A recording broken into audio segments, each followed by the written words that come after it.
Hello everyone මාස ගානක break එකට පස්සේ මට හිතුණා ඔයගලන්ට අලුත්ම වීඩියෝ එකකේ ආයෙත් අපේ channel එකට වීඩියෝස් දාන්න ඕනි කියලා. ඉතින් අද මම මෙතන ලස්සන ෆ්‍රොක් එකක් මහගන්න හැටි තමයි කියලා දෙන්න යන්නේ. එහෙනම් අපි බලමු වීඩියෝ එකේ මොනවද අපිට අවශ්‍ය වෙන්නේ කියලා. ඉතින් මම මෙතන පොප්ලින් අරගෙන තිනවා. ඒ වගේම වැලන්ටිනා මැටීරියල් එකකිනුත් මේ ගවුම සඳහා අරගෙන තිනවා. ඒ වගේම net මැටීරියල් එකකිනුත් මේ ගවුම සඳහා මෙතනදී රෙදි අරගෙන තියෙනවා. ඉතින් ඒක මේ පේන බඩු ටිකත් අරගෙන තියෙනවා. මම මෙතන අඟල් භාගයේ ඉලාස්ටික්, එතකොට ෂිපර්, ඒ වගේම මම ගවුමට අල්ලන්න කියලා හිතාගෙන මෙන්න මේ විදිහේ මල් ටිකක් ගත්තා. ඒ වුණාට ගවුමට මට අන්තිමේදී හිතුණා මේක හරියන්නේ නැති වෙයි කියලා. ඉතින් අපි බලමු කොහොමද මේ ගවුම මේ ඔක්කොම එකතු කරගෙන ලස්සනට මහන්නේ කියලා.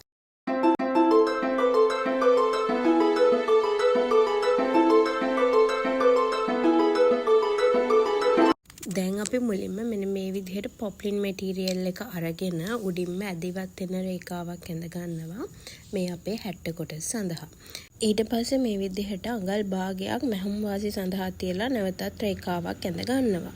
දැන් අපිට පුළුවන් හැට්ට කොටසේ උස මිමි ටික ලකුණු කරන්න. ඉතින් මුලින්ම මේ විදිහට අපි අඟල් 4.5ක් ඕගොල්ලෝ කර ගැඹුරු තිබ්බනම් අන්න එතන රේඛාව තියාගන්න. මම අඟල් 4ක් තමයි කර ගැඹුරු තියාගෙන තියෙන්නේ. ඊළඟට මගේ රැගල් උස අඟල් 7, ඒ වගේම පපු මුදුන දක්වා 9.5ක් උසයි. පපු යට දක්වා අඟල් 11.5ක් සහ ඉන දක්වා අඟල් 13ක් උසයි. ඉතින් අන්න ඒ උස මිමි ටික තමයි මම මේ විදිහට ලකුණු කරගන්නේ. ඕගලන්ගේ මිමි ටිකත් ඒ විදිහටම ලකුණු කරගන්න. ඊට පස්සේ මම ඒ හරහා මේ විදිහට දිගටම රේඛා දික් කරගන්නවා. මොකද අපිට ඊට පස්සේ පල්ල මැනලා ලකුණු කරන්න අවශ්‍ය වෙන නිසා තමයි ඒ විදිහට ඇඳගන්නේ. ඉතින් දැන් අපිට පුළුවන් අපේ පපුව වට, ඒ වගේම ඉන්න වට කියන මිමි ටිකත් මෙන්න මේ විදිහට හතරට නවලා එන ගාන ලකුණු කරන්න. ඉතින් දැන් මගේ පපුව වටේ මඟල් 32ක් වෙලා තියෙනවා. ඉතින් ඒ මිමිවම මට අවශ්‍ය මිමි මම මේ විදිහට හතරට නවලා ඒක ලකුණු කර ගන්නවා හතරෙන් බෙදලා. ඒ වගේම පපුව යට වට තමන්ගේ මිමි ටික මේ විදිහට ලකුණු කරගන්න ඕනේ.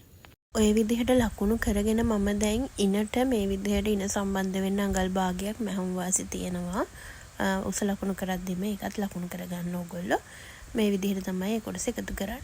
ඒ වගේම සයිඩ් මූට්ටුවටත් අපි අඟලක වගේ මැහුම් වාසියක් තියෙනවා. ඔයගලන්ට අඟල් භාගයක් වුණත් අඟල් කමාරක් දෙකක් වුණත් තියාගන්න පුළුවන්. එතකොට ඔයගලන්ට ඉදිරියට අපේ මහත් තුනොත් එහෙම වෙනස් කරගන්න පුළුවන්. ඊපස්සේ මේ වගේ අඟල් භාගයක් මම හැඩ කරගන්නවා.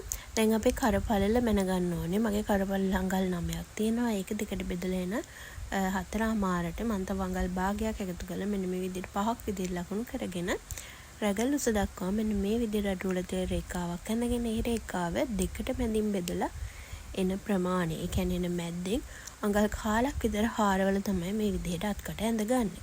ඉතින් ওই විදිහට තමයි උඩ කොටස ඇඳගන්නේ. දැන් අපිට පුළුවන් මේ කොටස කපා ගන්න. මේ අපේ ඉදිරිපස පළුව තමයි අපි මුලින්ම කපා ගත්තා. ඊට පස්සේ මේ කොටස ආධාරයෙන් අපිට පුළුවන් පිටුපස පළුවක් නිර්මාණය කරගන්න.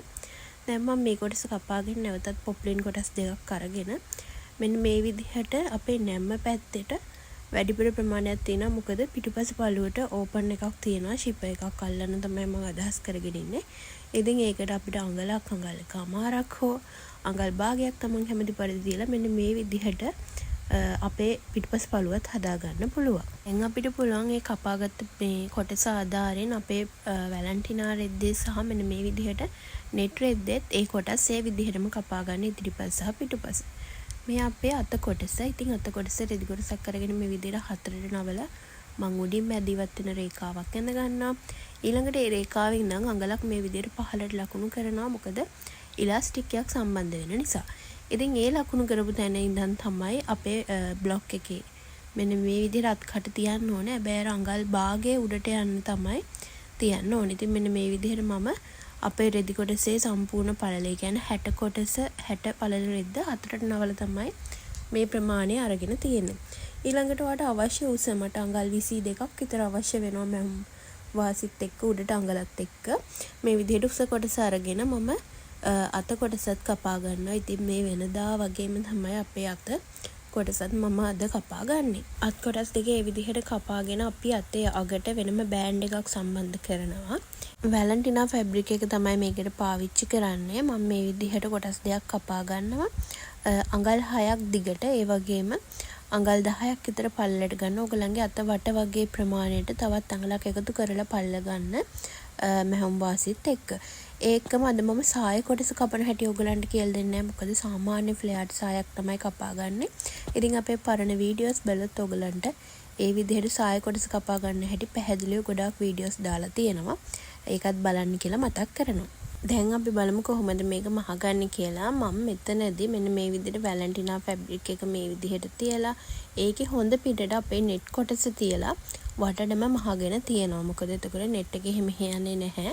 ඉදිරිපස පළුව හා පිටුපස පළුව දෙකේම මේ විදිහට මහගන්න. දැන් අපි බලමු කොහොමද පොප්ලින් කොටස මේකට එතකොට සම්බන්ධ කරගන්නේ කියලා. ඉතින් මේ විදිහට පොප්ලින් කොටස අරගෙන අපේ නෙට් මැටීරියල් එක පැත්තට තමයි තියාගන්නේ. මේ විදිහට තියලා මුලින්ම කර කොටස තමයි මේ මහගන්නේ. ඉතින් ඒ කොටස මහගෙන අපිට පුළුවන් මේ කොටස අනිත් පැත්ත හරවන්න. මේක හොඳට බලා ගන්න. මම එක කොටසක් මහන හැටි විතරයි මෙතනදී කියලා දෙන්නේ. ඉතින් ඒ විදිහට තමයි අනිත් කොටස් ටිකත් මේ උඩ පළුව, ඒ කියන්නේ පිටුපස සහ ඉදිරිපස පළු දෙකම එකම විදිහට මහගන්න තියෙන්නේ. දැන් මෙන්න මේ විදිහට අපි අඟල් භාගයක මෙහුම් වාසියක් තිබන්නේ ප්‍රමාණය මේ විදිහට මහගන්නවා. දැන් මේ විදිහට පොප්ලින් කොටස අනිත් පැත්තට හරවලා අපි මහපු මෙහම් වාසිය පොප්ලින් කොටස පැත්තට හිටින තියලා මේ විදිහට මහගන්න. එතකොට හොඳ ශක්තිමත් බවක් තියෙනවා අපේ ඇඳුමට. ඊට පස්සේ මේ විදිහට සම්පූර්ණයෙන්ම මහපු තැනින් නවලා දැන් ඒ කොටසත් අපේ හොඳ කොටසට මූට්ටු කරලා මෙන්න මේ විදිහට වටේටම මහගෙන යනවා. ඒක හරිම ලේසි. නැත්නම් අපිට ඇඳුම මහද්දී අපහසුයි. එහෙම යන්න පුළුවන් නිසා. ඉතින් මේ විදිහට තමයි ඉතුරු කොටස් ඔක්කොම ටික මහගන්නේ. කියන්නේ අපේ ඉදිරිපස පළුව සහ පිටුපස අනිත් පළුවත් මෙන්න මේ විදිහටම සම්පූර්ණයෙන්ම මහගන්න පුළුවන්. මම ඒකේ වීඩියෝස් ඔයගලන්ට දාන්නේ නැහැ. වීඩියෝ එක දික් වෙන නිසා. ඉතින් මේ විදිහට ඔයගොල්ලෝ ඒ කොටසත් මහගන්න. දැන් අපි අත කොටස මහගන්න තමයි ලෑස්ති වෙන්නේ. ඉතින් මේ විදිහට අපේ අත කොටස අරගෙන උඩින්ම අපි අඟලක් තිබ්බන අඟල් භාගයේ ගාන දෙපාරක් මෙන්න මේ විදිහට නවලා මහගෙන යන්න ඕනේ. ඉතින් මෙහෙම එකපාර නෙට් රෙද්ද හසුරවන්න බැරි කෙනෙක් ඉන්නවා නම් මුලින්ම අඟල් භාගයක් නවලා මහලා ඊට පස්සේ ආයෙ අඟල් භාගයක් නවලා මෙන්න මේ විදිහට මහගෙන යන්න පුළුවන්. ඒ විදිහට අත් කොටස් දෙකේම අඟල් භාගය බැගින් දෙපාරක් නවලා මහගන්නවා. ඊළඟට මම මේකට අඟල් භාගයේ ඉලාස්ටික් කොටසක් තමයි මේ විදිහට පාස් කරගන්නේ. ඉතින් අඟල් 8ක ප්‍රමාණයක් තමයි මම මෙතන අරන් තින්නේ. අපේ කර ගැඹුරු විදිහට මම අඟල් 4ක් තිබ්බා. ඉතින් 4 ගානේ දෙකක් අඟල් 8ක ප්‍රමාණයක් මෙන්න මේ විදිහට ඉලාස්ටික් කොටස පාස් කරගන්න පුළුවන්.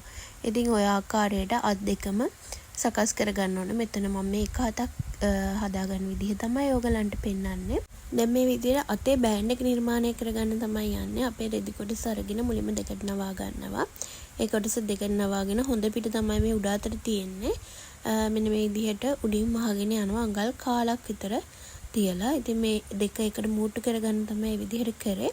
ඊළඟට ඒකේ හරි මැද හොයාගන්න ඕනේ. ඒකේ හරි මැදට අපේ නෙට් එකේ අත කොටසේ හරි මැද තියලා මෙන්න මේ විදිහට මහගෙන ඉන්න ඕන අඟල් භාගයකට. මෙතන රැලි මෙන්න මේ විදිහට මැද්දේට මම පොඩ්ඩක් රැලි කරනවා.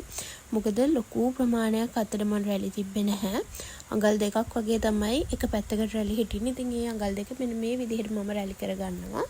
ඒ විදිහට අත් කොටස් දෙකේම මහගෙන දැන් මම මේ විදිහට අපේ බෑන්ඩ් එක පැත්තට හරවලා අපේ මහම් වාසිය මේ විදිහට මැස්මක් දා ගන්නවා. නැත්නම් net එක අස්සෙන් ඒක පේන්න පුළුවන්.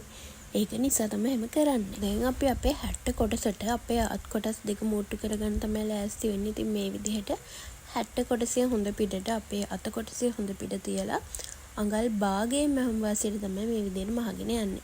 ඉතින් මේ එක පැත්තක් මේ විදිහට අල්ල ගන්නවා. ඒ විදිහටම අපි අනිත් කොටසත් අත කොටස අල්ල ගන්න ඕනේ. ඉතින් අපිට ඊට පස්සේ මේක ඕලොක් කරගන්න පුළුවන්.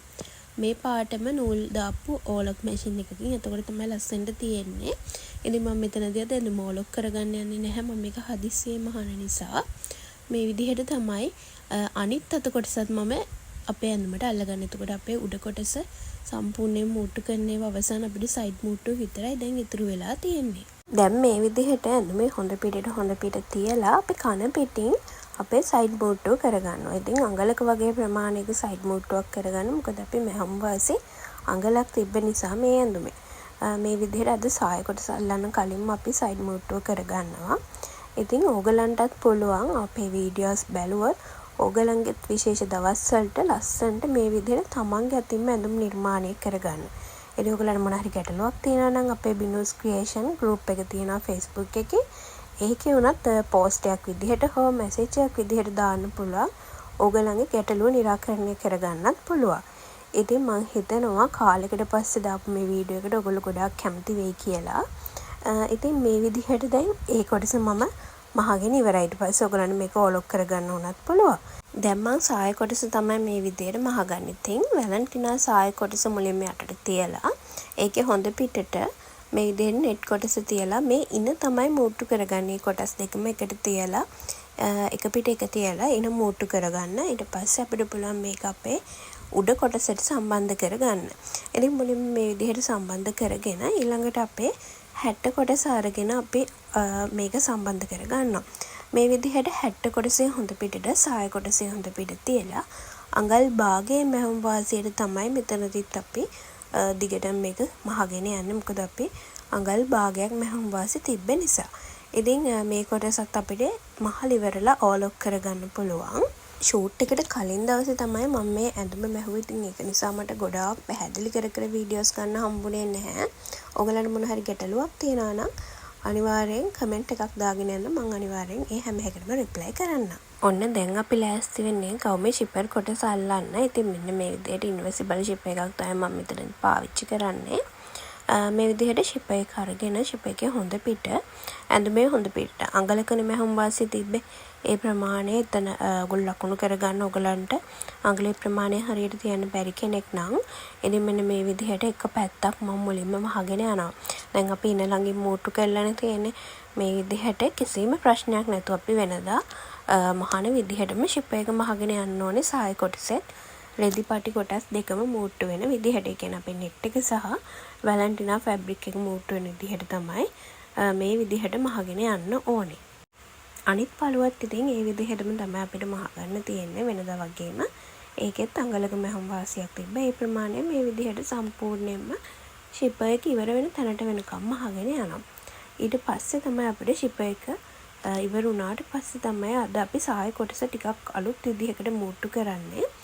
මේක හොඳට බලාගෙන ඉන්න. ඔයගලන්ට අපහැදිලි තැනක් තිබ්බත් කමෙන්ට් එකක් දාන්න. දැන් අපි මෙන්න මේ විදිහටනේ සාය කොටස මහලේ වුණාම තියෙන්නේ.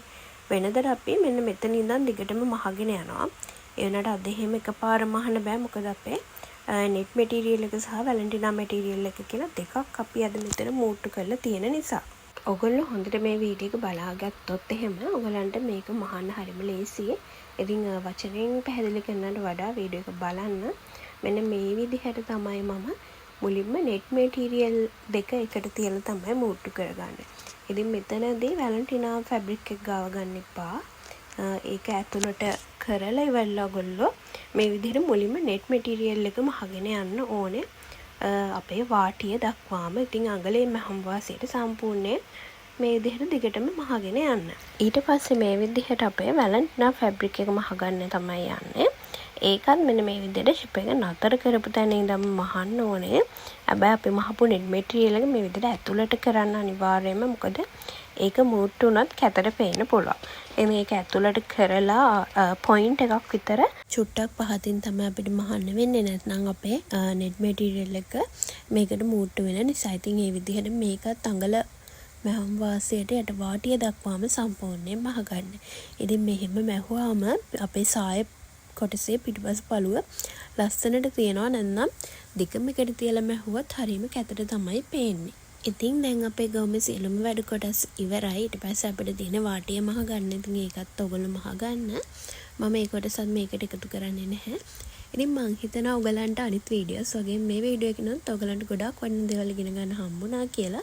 ඉතින් දිගටම ආයෙත් වීඩියෝස් බලන්න මේ විදිහට අපේ channel එකත් එක්ක එකතු වෙලා ඉන්න කියලා ආදරෙන් මතක් කරනවා. අලුත් වීඩියෝ එකකින් ඉක්මනටම හම්බෙමු.